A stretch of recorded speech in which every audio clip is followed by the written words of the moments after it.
जय जगन्नाथ। पंचसखांकर मालिका वर्णित एक अलौकिक ओडिशार श्रेष्ठ धाम जहाँकि जलुका पहाड़ बोली आपण मान कहती मणिनाग गुंफा। ये मणिनाग गुंफा संपर्क में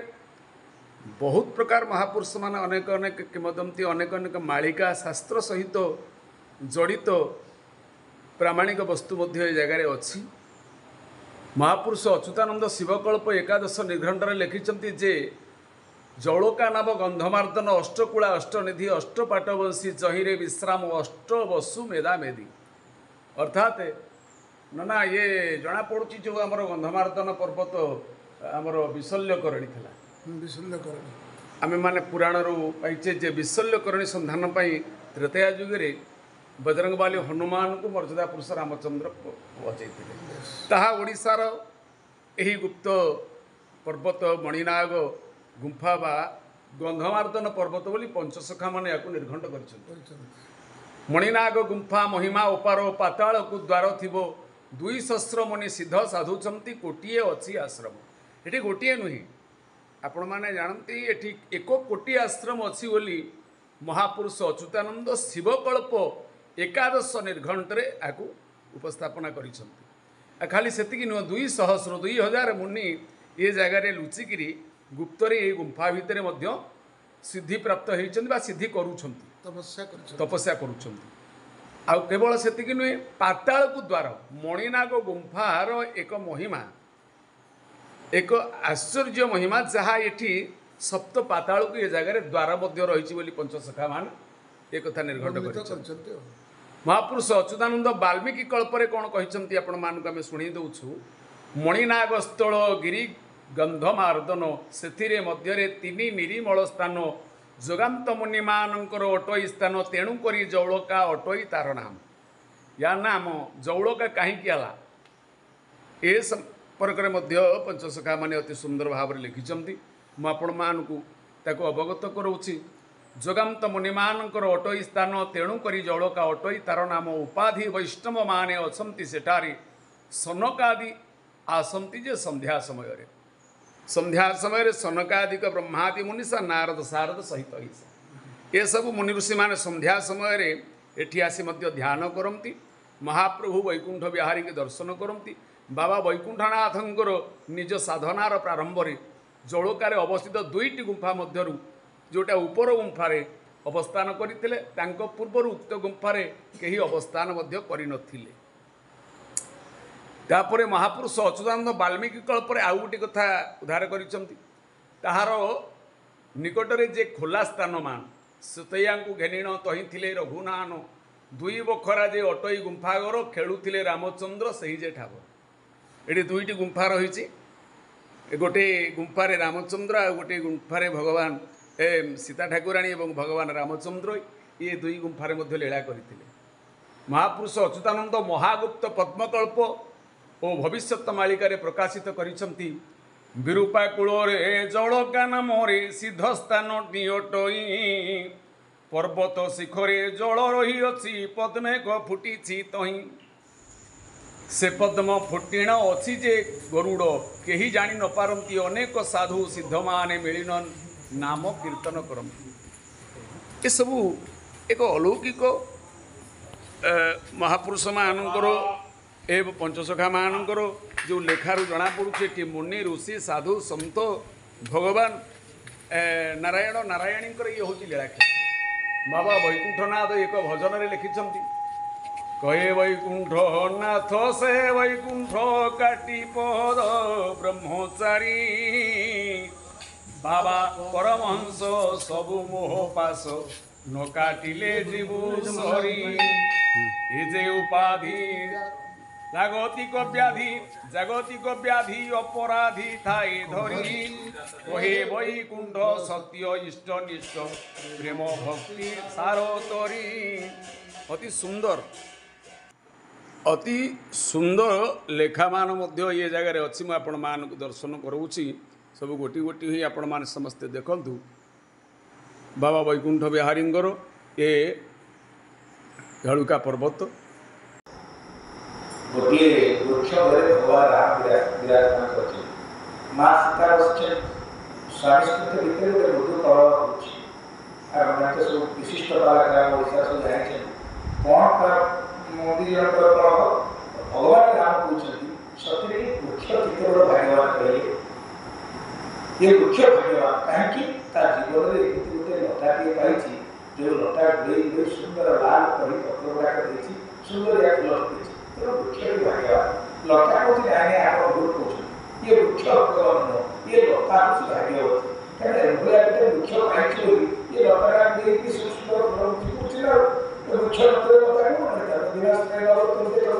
लता दी जन ये कहते लता भाग्यवती सी कहते वृक्ष भाग्यवान कि दी स्वामी स्त्री परी छिड़ी पार लक्ष्मण बहुत सुंदर देखते देखते लक्ष्मण आसने माँ जानते कहते आज गोटे समस्या समाधान कर ना कौन ना कह सतरे वृक्ष भाग्यवान ना ये लता भाग्यवती लक्ष्मण बोले केवे तो महाभारत भीतर केवे तल हुए ये कथा को साधारण कथा के दूर जाए गच्छे देखिले लता को देखिले उत्तर पाइले आसीगले पार्वती कहते कहले ना सत कही क्या मन दुख बंत ना प्रभु मन दुख बंतर ना भाग्यवान किए लता भाग्यवती नुह भाग्यवान किए ना ये लता ये वृक्ष को आश्रय रही सी भाग्यवान सी मु हूँ भाग्यवान ना तू किए भाग्यवान ना ये वृक्ष होते मो प्रभु भगवान राम ये वृक्ष को लता घेर रही सी हूँ मो माँ जानकी एभली वृक्ष एभली लता को आश्रय रही भाग्यवान लक्ष्मण मु हूँ भाग्यवान समस्या समाधान होगा सेमती से पाठ ये पहाड़ चारिआडे देखी कहीं आउटपुट तो कहीं हिंदी जाए गोटे पहाड़ कटा नहीं शेष होगा आउ चारिपटे पहाड़ कि आज ये पहाड़ धन्य होती क्या आगु किए आसुले जाते से नागगिरी महिमा आत्मारिकार कथा शुणुले कि ये पहाड़ धन्य है बड़े जिते जल का आश्रय विपत रहीनाग रूप से निजे रोचे साक्षात महिनाग शेष आगमन सी विश्राम कले ये बासना आरंभ से रही तेणु सी जगन्नाथ धाम केते आईनी केते गलणी ये मंदिर जे प्रथम मंदिर नुह जदि कल्प कल्प धरी जगन्नाथ महाप्रभु अच्छे कल्पवट ये तो द्वादश शताब्दी मंदिर या पूर्व केते मंदिर होती केते रही सेमती ये जेहेतु गुरुदेव ये दास कर आमे आसिले कौन टे गणिले आप केते आसिले केते जीवे कि गुरु थिले अछंती रहिबे भागवत प्रथम श्लोक सत्यं परम धीमहि सब बड़े सत्य रही गुरु सत्य सत्य आम गुरु पूजा गीता लिखाई सत्य गुरु गुरु ही सत्य गुरु पूजा करवा नित्य गुरु सब बड़े सत्य नहीं आप गाइले गुरु कथा प्रति जन्मे प्रति जुगे तुम्हें गुरु तुम शिष्य अनादि काल आम भाई ठाकुर अभियान सुंदर कथा गाइले मोहन यंत्र तुम्हें प्रति जुगे आप गाइले ना जंत्र विनायक प्रकृति आम समस्त होचे जंत्र सी होचे जंत्री से कहा कौ शक्ति दौर गुरु मंत्र शक्ति शेष शारदा दीक्षा है से कार मंत्र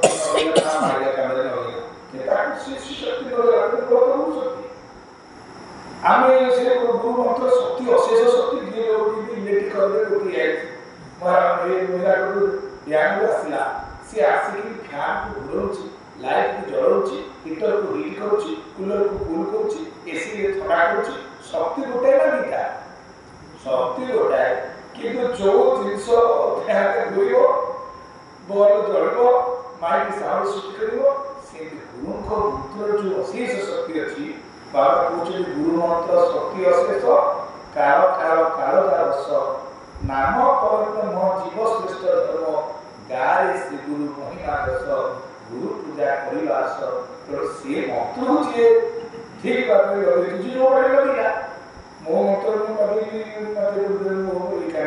आप विश्वास करेंगे जिते बड़ कली झगड़ा जो होता जब असुविधा होता आम ताकत ना जाए जन छुड़ा आप गोटे जगह बस गुरु गाड़ी से उद्देश्य समाधान हो मो जीवन परीक्षा तेणु मंत्र अशेष शक्ति तेणु से शक्ति की जी जमी व्यवहार कर व्यवहार घुरला जड़ेगा से मान जीवन भितर कौन समस्या समाधान जदि से पवित्र गुरु मंत्र गुरुदत्त विजय मंत्र चित्ते चित्त अविरत दिशिब आलोक पथ आम प्रति गुणाए आलोक पथ देखा ज्ञान पत्र से क्या किंतु कले अविरत यदि से मंत्र करें पारिबा तेणु श्री गुरुदेव करुणा करूँ आम से मंत्र जप करने से आम सौभाग्य दिखु सुजोग दिखु आजे से मंत्र प्रणरूपीण होम भितर प्रकाश करती प्रार्थना करी आज सन्ध्या उपस्थित समस्त गुरु भाई माँ एवं जो मैंने डाकवाड़ी यात्रावाड़ी समस्त जय गुरु महाजनी ये रखुची तो प्रकृत ये बास करा तो बाबा भजन आस आस किए कर आस ये आस आम निर्भया कहे से भाव क्लियर कौन तपस्या रोचे हनुमान मोर से तपस्या मोर बहुत तपस्या सी जहाँ परिवेश को सजाई लोक परिवेश की जो सुंदर परिवेश तैयारी कर तार लक्ष्य कथा कौन था गोटे बड़ जिस तो गोटे गछ टे लगे देखिए सुंदर गछ से कला समाज तो सभा करवा भरता तेणु ये तार तपस्या नथिले लगे तपस्या किसी रहा यार तपस्या थी से आसो तपस्या आसपार आप गाड़ी की दशटा कलर केते लोक अच्छा गुरुदेव शरीर थी आज पर्यटन गाँ लोक भी मठ देखना हाँ आम गाँ मठ आम ये जाओ से करुणा कर धूप गाड़ी रहा पिता आगे लगेगा से वासना कौन से करूँ से वासना लगेगा सेमती गुरुत्व मंत्र भजन कीर्तन प्रभाव आम मठ भितर सीमित रखिलु ये चारिआड़ को व्यापुची चारिआड़ को जाऊँगी दिने आम माँ आश्रम प्रार्थना 4टा 5 आम उठला